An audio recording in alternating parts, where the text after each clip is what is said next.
dulu sebenarnya menguatkan apa yang dikatakan oleh Imam Ghazali. Dia tidak sedang membangun filsafat sendiri, dia justru menguatkan filsafat Imam Al-Ghazali. Makanya maqasid al-falasifah. Maka yang dia serang itu adalah al-masya'un, peripatetik, Al-Farabi, Al-Kindi, Ibnu Sina, itu yang diserang. Karena mereka masuk ke dalam filsafat barat dan mereka mengambil filsafat itu dari Yunani, terjemahkan, mereka akui itu. Disebut peripatetik nama istilahnya. Karena mereka mengajarkan filsafat dulu sambil keliling jalan-jalan. Maka disebut masya'un. Yamshi. Lakin bidaf'i, nah itu dia. Itu problemnya. Maka dibilang sofis itu ya orang liberal sekarang. Dia mengajarkan pidato, mengajarkan teknik berdebat itu dulu di Yunani itu. Jadi kalau ada anak-anak suruh belajar pidato, retorika, berdebat, itu canggih. Karena mereka ketika itu untuk mempertahankan idenya memang berdebat di parlemen. Cuman berdebatnya tadi itu menipu. Maka sebut sofis itu kan dalam bahasa Inggris kalau ditengok di John Eccles itu kan sophisticated itu canggih. Canggih tapi menipu. Itu orang liberal tuh. Ya, dalam surah Al-Mu'min kan begitu. Fir'aun aja bilang, "Wa ma ahdikum ila sabilar rasyad." Fir'aun yang sesat itu, aku mengajakkan ke jalan yang lurus. Fir'aun. Jadi kalau sekarang ada Fir'aun kecil, saya benar. Saya menang pilpres ini. Legal. MK menang, ini menang. Itu Fir'aun. Pasti. Dia pun udah salah pun bilang, saya ini ngajak kalian ke jalan yang lurus. Itu Fir'aun, bayangkan apa itu. Pokoknya ngeri deh. Ada yang lain saja? Ini agak serius sedikit, tapi orang street kan biasa ya. Biasa, orang street kan biasa. Ya? Biasa di luar. Ya, nanti kita buat sesi sendiri filsafat Islam itu nanti. Kita habiskan dulu ini. Ini ada filsafatnya. Nah, ini ada filsafatnya juga. Cuman agak-agak gini lah. Agak berkerut. Sedikit lah. Itu posmo, model disebut orang mulai. Kan udah mulai deh, Yunani udah masuk disebutkan, Romawi sudah masuk. Memang dari situ semua. Yunani kan abad 5 sebelum Masehi, mereka sudah berfilsafat. Makanya ada Aristotle, kan? Ada yang lain-lain. Nanti ketemu di barat ada Hegel, ada Richard Rorty, macam-macam lah sih. Ada Derrida, macam-macam lah. Datuk, silakan. Ada mau sampai ya. Kita lanjut. Baik, kita lanjut ke perenggan 10. Mulai panas ya. Nah, ini juga lumayan panjang nih. Bentar lagi berasa ya. Kalau berasa kita dingin kan. Pelan ya. Sesungguhnya kebudayaan barat, ya setiap kali mengatakan kebudayaan itu maksudnya juga peradaban ya.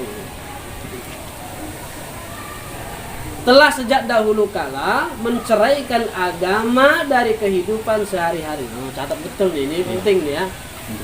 Dan hanya memeluk tradisi atau perbendaharaan adat, maka bagi mereka namanya bisa tradition itu. Dan nggak bisa juga mutlak diterjemahkan sebagai prophetic tradition itu hadis. Kan ada yang saklek begitu. Maka sekarang banyak terjemahan hadis ke dalam bahasa Inggris, hadis. Sunnah ya sunnah, meskipun dimiringkan. Itu yang betul. Kalau kita udah kan prophetic tradition, termasuk ketika Muhadharah, wah, our prophet said in his prophetic tradition. Terjemah kayaknya. Itu terjemahan letterlock namanya. Dan hanya memeluk tradisi atau perbendaharaan adat ya. Kalau kita bilang custom itu ada yang diwarisi berturun-temurun, kesenian, falsafah, dan ilmu pengetahuan sains dan teknologi sebagai dasar hidup mereka. Nah itu dia. Sekarang sains mengalahkan agama. Maka sampai ada makalah agama dan sains. Agama dan sains. Makanya ada seorang yang religius tapi tidak saintis. Saintis tapi tidak religius. Terakhir ateis. Ateis yang betul ya siapa itu yang orang punya gondrong itu? Albert Einstein. Ilmu tanpa agama bincang, agama tanpa ilmu buta, itu betul. Tapi dia nggak nyebutkan ada Tuhan doang, itu masalahnya. Dia pakar filsafat kuantum aja. Makanya ketika agnostik. iya, apa namanya, ada Khadijah yang lama buat gambar Albert Einstein. Saya cari orangnya siapa yang nempel tuh. Iya, saya nempel. Semangat ya. Kenapa? Lu jago filsafat, cuma filsafat dia nggak paham usul fikih. Cabut. Iyalah. Yang lain tuh ulama kita udah dia pakar filsafat, pakar algoritma, pakar andasa ilmu ukur, dia juga pakar filsafat. Hebat mana? Maka termasuk saya mengusulkan di kelas itu ada Ibu Sina, itu dikabulkan nama Ustadz Andi itu, nah, lebar ketika beliau di pendidikan, lebar itu orang jadi kenal, oh ini Ibu Sina, tengok karyanya. Ini apa Einstein yang katanya Si gondrong ya. iya, cari istri yang apa cantik tapi bodoh kan apa kan? Jadi kalau anak itu lahir cantiknya seperti ibunya, pintarnya seperti apa? Rupanya yang lahir blow on dan jelek kan? Jadinya kayak dia, blow onnya kayak ibunya kan susah jadinya. Nggak bisa dibuat mereka akal insting. Pemungkiran dari kepercayaan terhadap agama yang telah menjadi sifat bawaannya itu kemudian diperkukuh pula oleh kekecewaannya dalam pengalaman beragamakan agama Kristen. Kecewa mereka, nggak dapat jawaban di situ, karena mereka sudah ubah sendiri agamanya, ruhnya udah nggak ada lagi. Yang tiada berhasil menjamin keyakinan dan yang penuh dengan dugaan. Memang Kristen tuh nggak murni lagi. Coba, katanya Nabi Isa pernah ke Yunani. Katanya tuh pernah juga dia jalan ke Mesir. Berarti zaman Nabi Isa begitu. Awal-awal Masehi itu. Berarti habis masa Yunani. Masa kejayaan Yunani. Masuk masa Masehi. Di mana tuh? Romawi. Di Romawi, tapi Kristen akhirnya diromawikan. Bukan Romawi yang dikristenkan. Sementara kemudian Barat sebagaimana kita pahami di pertemuan yang lalu adalah hasil campuran, istilah beliau ini adunan, diadon, racikan dari Yunani, Romawi. Pertemuan antara Yunani Romawi itu yang disebut dengan nanti istilahnya itu apa saya lupa namanya. Ada istilah sendiri itu. Nanti mudah-mudahan ketemu. Lupa lagi. Ada istilah sendiri itu. Nanti ketemu, udah campur itu. Itulah mereka akhirnya kecewa, nggak dapat jawaban apapun dari Kristen. Karena Kristen sudah lagi murni. Itu Barat ya. Berarti Barat disebut Barat berarti sudah masa zaman Masehi. Sebelumnya ya Yunani. Baik, kita lanjutkan. Justru pada kala bijak pandai bangsa Yunani, tercerdik pandai ya, pertama mula merenungkan masalah kejadian manusia dan alam sekelilingnya. Maka nanti ada namanya filosof Thales. Thales mengatakan asal mula kejadian adalah air. Air, bukan talas ya, Thales. Nanti ada yang temu lagi, bukan air asal kejadian manusia, alam dan manusia ini, uap. Belakangnya yang lain, bukan uap bro, udara kayaknya. Jadi gitu terus tuh. Sejak zaman Yunani mereka nggak ada yang pasti.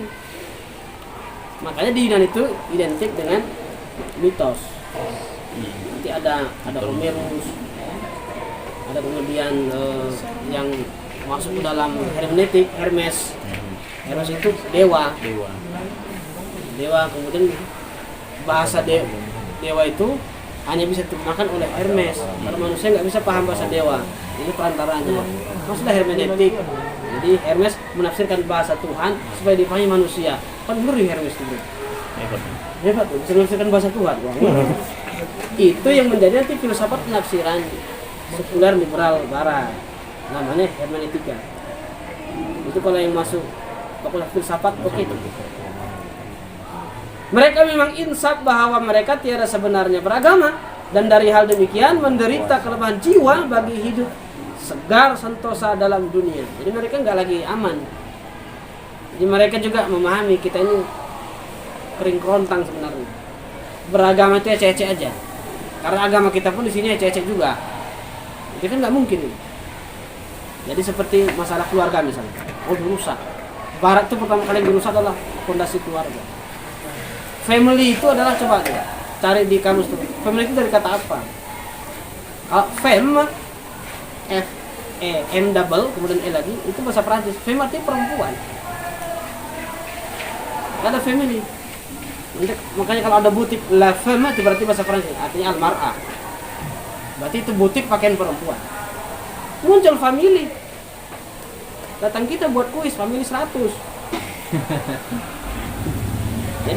Jadi yang disebut dengan keluarga bagi mereka itu bukan keluarga dalam makna kita, dalam makna al-usra, al-a'ilah, nggak makna itu, atau ahlun, orang yang dekat dengan penguasa rumah tangga, bapak.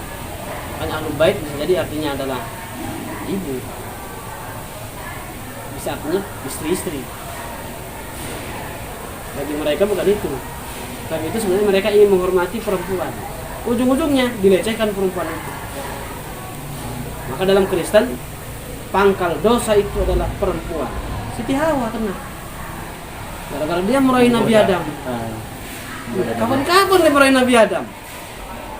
Orang dua-duanya sepakat kok makan buah itu, gitu. Nggak ada saling mempengaruhi. Makanya nanti perempuan dikutuk tiap bulan kena haid. Dan laki-laki dicekik sama malaikat Jibril. Itu Israeliat semua itu. Yang kok di sini jadilah buah jakun. Loh. Terus kalau ada perempuan yang ada jakunnya, gimana? Double lagi. Kemudian ditahanlah yang, mohon maaf, itu di cerita Bible, gimana nggak menyesatkan Bible itu. Ditahan punya Setiawa sampai di sini. Jadilah payudara. Loh. Itu sampai sekarang diterjemahkan dalam bahasa Indonesia Bible itu. Dipercaya yang begitu. Makanya pangkal dosa adalah perempuan. Kita wala taziru wazratun wizra ukhra. Bagi mereka pangkal dosa perempuan. Maka dari awal sudah rusak itu keluarga mereka itu. Jadi kalau kita bisa memahami kenapa peradaban barat itu rusak, memang dasarnya udah rusak. Agamanya rusak, filsafatnya rusak, nggak ada yang jelas. Dan dari hal demikian menderita kelemahan jiwa bagi hidup segar-segar dalam hidup. Mereka insafi betapa perlunya sumber-sumber kepercayaan yang teguh harus didapati untuk menyuburkan keulungan semangat bagi menangkis, menolak ya, dan menentang serangan-serangan serta pencerobohan hebat yang dilakukan terhadapnya oleh bangsa-bangsa Farsi, Persia ya, dan lain-lain yang mengelilingi perbatasan negara-negara mereka. Persia ya penyembah api lah. Sementara mereka masih punya ruh ahli kitab. Tapi kemudian unsur-unsur asing masuk. Trinitas, Tuhan tiga. Unsur Hindunya masuk. Trinity kan masuk ke dalam. Kemudian penyalipan, unsur Romawinya masuk. Nah, sekarang ada Satanic Church, gereja setan. Gereja setan. Ada gereja apa namanya itu reformer, karena yang gereja-gereja itu kuno semua. Kita reformasi gereja nih gitu. Wah. Masjid reformasi susah gitu. Rukun khutbahnya kita ubah. Ayo itu. Dengan demikian maka timbullah golongan ahli-ahli falsafah di kalangan mereka yang merenungkan masalah hakikat serta kejadian alam semesta. Maka nanti muncullah istilah ontologi. Orang dengar ya. Ontologi, epistemologi, aksiologi. Nanti mereka bilang, apa hakikat alam ini? Makanya ada teori nanti creatio ex nihilo, itu bahasa Latin. Alam ini diciptakan dari ketiadaan. Khuliqal alam minal adam. Itu di filsafat Islam dikaji. Betulkah khuliqal alam minal adam? Ma qablal adam. Waduh. Gawat kan? Muncul teori Big Bang. Perpecahan langit dan bumi. Dentuman raksasa. Di dalam Quran sudah disebutkan makanya. Ya kan, as-samawati kanata ratqan fafataqnahuma. Dulu langit dan bumi menyatu. Terus kami pisahkan. Nah, pisahkan itu apa? Ya itu teori Big Bang. Dentuman raksasa duom pisah. Atau begitu. Ini yang saintis bisa nggak begitu.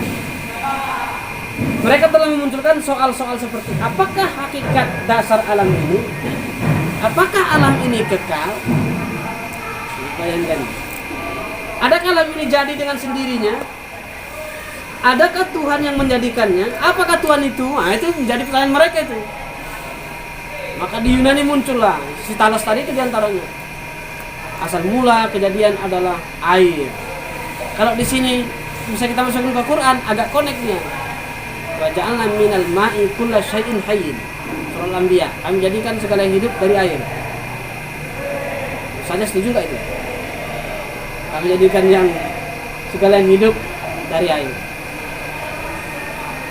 Semestinya setuju kan? Semestinya setuju. Karena Allah menciptakan memang dari air semua. Kita termasuk dari air kan? Air bapak kita, ibu kita menyatu, jadilah kita. Inilah zigot, nutfatin amsaj. Ini kan jadi itu yang orang belajar biologi ketahuan tuh. Ya. Ada ovarium, ada ovum, ada kira-kira gimana tuh? Ada indung telur, istilah macam itu. Tapi yang membuahinya apa namanya? Kan nggak mungkin tukang buah kan? Kita yang membuahinya kan? Air yang dibuahi. Iya, air. Campurlah air itu, nutfah amsaj. Jadilah kita. Zigot katanya. Apa sih itu kan? Dari air kita ini. Karena kita bukan Nabi Adam. Nabi Adam ya Allah. Khalaqtu biyadaya. Allah sendiri yang meracik Nabi Adam. Gimana? Kalau kita kan enggak. Kita diciptakan dari air. Nah, kalau makan ini pun tanpa air, selak juga. Berarti betul harus hidup dengan air. Maka orang lebih suka banyak minum daripada banyak makan enggak minum, mati. Dan bagaimana cara manusia dapat mengetahui perkara-perkara ini dan mencapai ilmu yakin mengenai jawaban soalan-soalan masalah-masalah tersebut? Renungan-renungan dan pikiran-pikiran mereka berkisar dalam maudhu perihal memecahkan rahasia soalan seperti ini. Nanti sekali-sekali kita adakan pada buku disertasi Dr. Hamid tentang ya, Ghazali. Itu teori alam itu ada situ. Okasionalisme itu apa? Jauhar itu apa maknanya? Al-ardu itu apa? Itu Ghazali piawai betul. Kan orang yang mana? Hah? Di dalam kitab yang Iya, kausalitas. Ilmu Ghazali. Itu penting. Di awal sudah dibahas alam ini siapa yang menciptakan? Dari mana awalnya? Atau kalau kita sekarang bikin kue, bahan dasarnya apa sih? Komposisi. Komposisinya apa? Apa nama sih biasanya? Ingredient. Itu. Iya. Baca gitu ingredient. Karbonat. Podium, solmat, fosfat, apa-apa itu. Warna macam-macam lah. Kira-kira bumi ini tercipta dari apa? Nah itu deh. Itu ditanyakan.